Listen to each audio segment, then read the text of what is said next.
Hello बच्चों, आज जो अपन टॉपिक करने वाले हैं वो है एनसीईआरटी का next topic nutrition in amoeba and paramecium. ये टॉपिक अपन दोनों फटाफट से कर लेते हैं बिकॉज शॉर्ट क्वेश्चन आता है 1 मार्क या 2 मार्क का, या तो एमसीक्यू आएगा या फिर 2 मार्क का क्वेश्चन आएगा, या फिर डायग्राम दिया होगा, आपको आइडेंटिफाई करवाएगा और एक्सप्लेन करवाएगा। तो चलिए स्टार्ट करते हैं विद एक्सप्लेनेशन।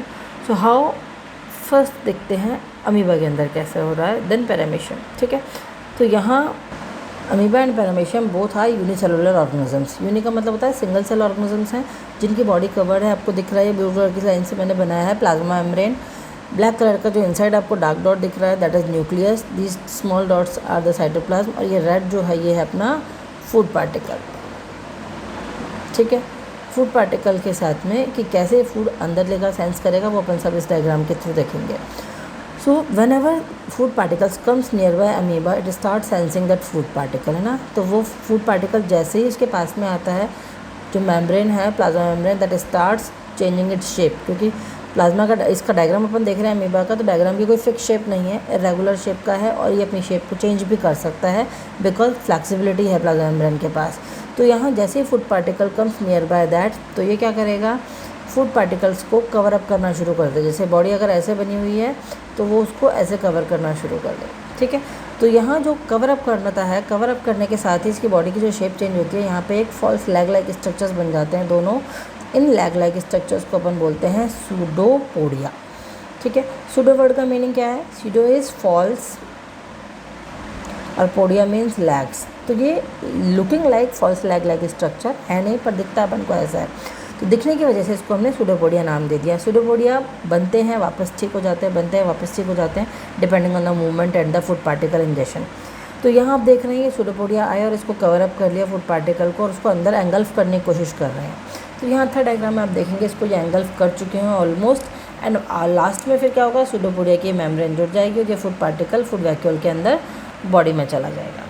ठीक है, तो जैसे ही आपको ये दिख रहा है ये बॉडी के अंदर जा चुका है। जैसे ही food particle went inside the body, body means single cell organisms के अंदर, तो उसके बाद क्या होगा, उसके बाद ये हार्मोन्स और एंजाइम का काम शुरू हो जाएगा, start digesting the food. Digest करने के बाद में what ever is necessary for the body वो रुक जाता है। जो भी वेस्ट मटेरियल है वो फूड वैक्यूल के थ्रू वापस, या फूड वैक्यूल की जगह हम उसको बोलते हैं फिर एक्सक्रीटरी वैक्यूल, उस एक्सक्रीटरी वैक्यूल के थ्रू वो बॉडी से बाहर वापस थ्रो कर दिया जाता है। अब यहाँ कुछ प्रोसेस अपन देखने वाले हैं, अपन उन प्रोसेस को बोलते क्या हैं।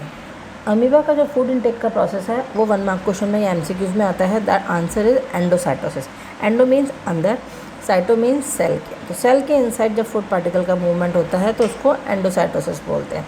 But what happen when it is a solid food, जैसे ही अपन जब खाना खाते हैं तो उसको अपन खाना खाना बोलते हैं, पीना नहीं बोलते। ऐसे ही इन द अमीबा हम उस सॉलिड फूड पार्टिकल के इंजेक्शन को हम बोलते हैं फेगोसाइटोसिस। ठीक है, फेगोसाइटोसिस या सेल ईटिंग भी बोलते हैं, ईटिंग है ना, सेल का खाना खाना। But when it comes to about the liquid part, ठीक है, अगर कोई लिक्विड फूड वो ले रही है सेल, उसको हम बोलते हैं पिनोसाइटोसिस या फिर पोटोसाइटोसिस। ठीक है, दोनों टर्म हम यूज़ कर सकते हैं, दोनों में कहीं नंबर नहीं कटेंगे।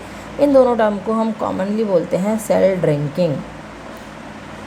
ठीक है, सेल ड्रिंकिंग ये टर्म आपके 1 मार्क या 2 मार्क में पूछ ली जाती है। 2 मार्क में तो नहीं, मोस्टली 1 मार्क में ही पूछते हैं एमसीक्यूज़ में, या फिर आपको एक्सप्लेनेशन में यूज़ करनी होती है। जब आप अपना राइटअप लिखोगे उसमें आपको काम आएंगे।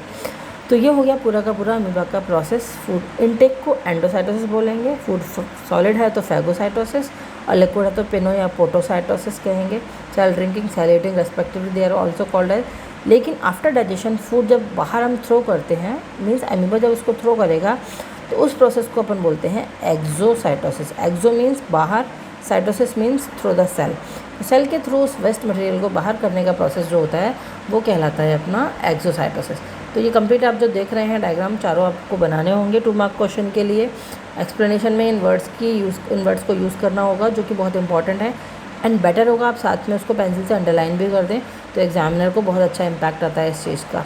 तो डायग्राम कोशिश करें, कलर पेन यूज़ नहीं कर सकते हैं बोर्ड एग्जाम में, तो ब्लैक एंड ब्लू कलर से ही आपको या पेंसिल से ही आपको इस चीज़ को शो करना होगा। तो this is all about amoeba. Now come to the next organism which is according to the NCERT paramecium. तो वो भी एक सिंगल सेल ऑर्गेनिज्म है। So that is the diagram of amoeba. What is there to label, जो main चीज़ें हैं वो अपन label करेंगे। फर्स्ट ये जो स्ट्रक्चर देख रहे हैं आप, hair like structure, these are called cilia. Cilia जिस मेम्ब्रेन पे लोकेटेड है उस मेम्ब्रेन को अपन बोलते हैं पेलिकल, प्रोटीन की बनी हुई होती है, ठीक है। यहाँ जो आपको दो स्ट्रक्चर दिख रहे हैं, दीज आर द न्यूक्लियस, ठीक है। तो large one is macro nucleus, smaller one is micro nucleus. ऊपर और नीचे आपको दो स्टार शेप की ऑब्जेक्ट्स दिख रहे हैं, these are called food vacuoles. जो अंदर है ये फूड वैक्यूल्स हैं, ये है जो रेडिएटिंग कैनाल है, दोनों को मिला के हम फूड वैक्यूल बोलते हैं। तो ये इंपॉर्टेंट चीज़ है, दो है अपने पास यहाँ पे और सीलिया के अलावा। ये इसका सेल माउथ हम बोल सकते हैं, साइटोस्टोम जिसे बोलते हैं मेन बेसिकली साइंटिफिक लैंग्वेज में। ये इसका है एनल पोर, साइटोप्रॉक्ट जिसे बोलते हैं हम, ठीक है। तो आप एनल पोर और एनल माउथ भी मार्क करेंगे, लेबल करेंगे तो चलेगा। ये बेसिक लेबलिंग है जो अपन को यहाँ करनी होती है। Now come to the digestion, कैसे होगा अमीबा इसके अंदर, पैरामीशियम के अंदर digestion. So paramecium again is a unicellular organisms, plasma membrane से बना हुआ है पूरी बॉडीज़ की, बट वहाँ जो उसकी शेप फिक्स है, अमीबा की जो इरेगुलर शेप थी यहाँ इसकी शेप फिक्स होती है। शेप आप देख सकते हैं, उल्टी अपनी बाथरूम स्लीपर जो होती हैं, घर में अपन जो स्लीपर्स पहनते हैं उस टाइप की शेप है इसकी। अब बात करें फूड पार्टिकल की, तो वह फूड पार्टिकल जैसे ही पास में आता है सीलिया के अंदर मूवमेंट स्टार्ट हो जाता है। सीलिया की मूवमेंट इस तरह से होती है कि फूड पार्टिकल्स वाटर करंट के through inside the mouth move कर जाता है। माउथ के बाद जो बकल कैविटी वाला एरिया है that is known as gullet. जैसे अपने बकल कैविटी होती है, it is having gullet like structure. तो गैलेट में जाते ही एंजाइम्स और हार्मोन्स का काम शुरू हो जाएगा और यहाँ फूड जो है वो डाइजेस्ट होने लग जाता है। फूड डाइजेस्ट होने के बाद जो बॉडी के काम आ रहा है वो ठीक है, जो रिमेनिंग फूड है उसको ये फूड वैक्यूल में स्टोर कर लेते हैं।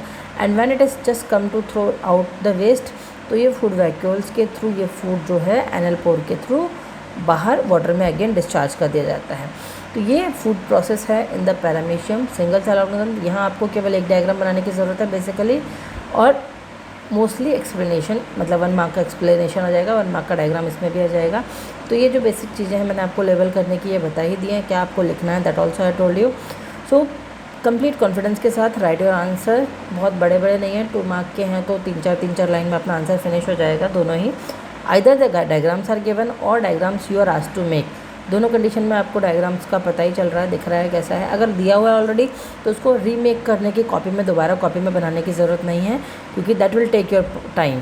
तो बोर्ड एग्जाम में अपना 1-1 मिनट बहुत इंपॉर्टेंट होता है, तो उसके हिसाब से आप अपना आंसर लिखिए पूरा, whatever is asked in the question directly go to that answer. और कोशिश करिए अपने इंपॉर्टेंट टर्म्स हैं उनको आप पेंसिल से अंडरलाइन कर सकें, that will give a better impact on the examiner. तो आपका ये एक छोटा सा टॉपिक है जो अपन ने एनसीईआरटी का करा है। नेक्स्ट वीडियो में अपन स्टार्ट करेंगे न्यूट्रिशन इन ह्यूमन बींग्स, क्योंकि बेसिक जो कॉन्सेप्ट है इस चैप्टर में वो है अबाउट द ह्यूमन बींग्स। तो वहाँ हम डायग्राम के साथ, वो थोड़ा एक्सप्लेन करने में लंबा है टॉपिक, तो उसको एक्सप्लेन करने में थोड़ा टाइम लगेगा। डायग्राम के साथ उसको अपन बहुत अच्छे से करेंगे। तब तक के लिए पुराने वीडियोस देखते रहिए, स्टडी को प्रॉपर करते रहिए। अभी टाइम है बोर्ड एग्ज़ाम में, नवंबर तक अपन सारा कोर्स ख़त्म कर लेंगे और उसके बाद में रिवीजन स्टार्ट करेंगे। Till then bye bye.